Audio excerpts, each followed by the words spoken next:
My name is Lee Erickson, and I'm here to talk to you about one simple strategy for increasing employee engagement, which helps people live into their strengths while also increasing business results. Many studies have found that people are very detached from the work that they do. Some studies show upwards of 85% of the people who do work are disengaged from the work that they're doing. This leads to all kinds of negative results. You have bad cultures that have an opportunity to foster people who really don't want to come in every day, and they struggle to understand what work needs to be done. The good news is that anyone can change these processes very quickly. The key is the one simple strategy: get your team involved in running the business.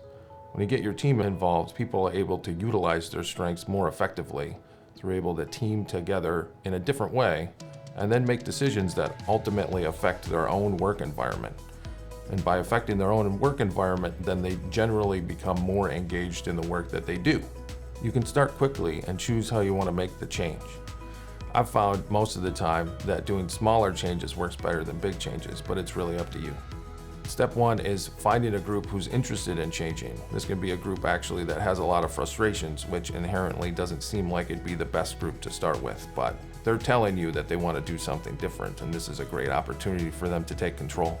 Once you find that team, then you have to develop a metric or some kind of process for them to take control of, which should ideally be created by the group. You can help along with that process, but the more ownership that the team has in creating the process or metric, the more likely they are to sustain it over the long term.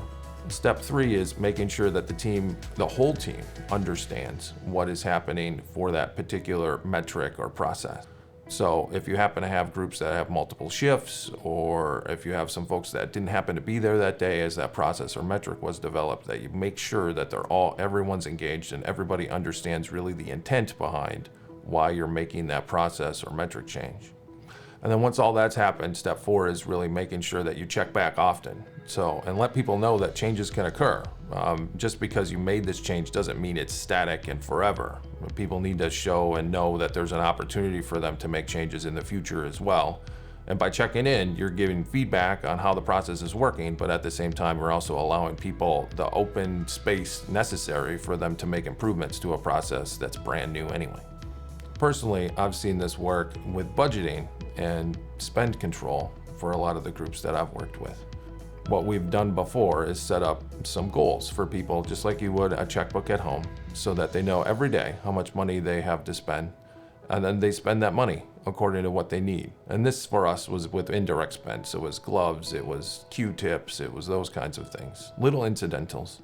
But what happens is that people are able to then build cash availability so that they can buy what they need and want to buy.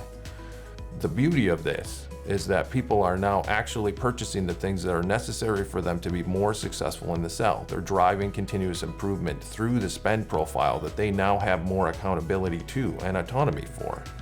So there's less need for leaders to become engaged in these items and try to figure out what people need, and people can then make faster decisions to be able to execute their indirect spend profiles the way that they know they need to be successful. If you're interested in learning more about this, there's two great reference points to start with. David Marquet's book, Turn the Ship Around, and his website, leader-leader.com, are great references. And also Bob Chapman, the CEO of Barry Waymiller. His website is barry-waymiller.com, and his book, Everybody Matters. I'm Lee Erickson. That's my one simple strategy to increase employee engagement, help people live into their strengths, and drive great business results.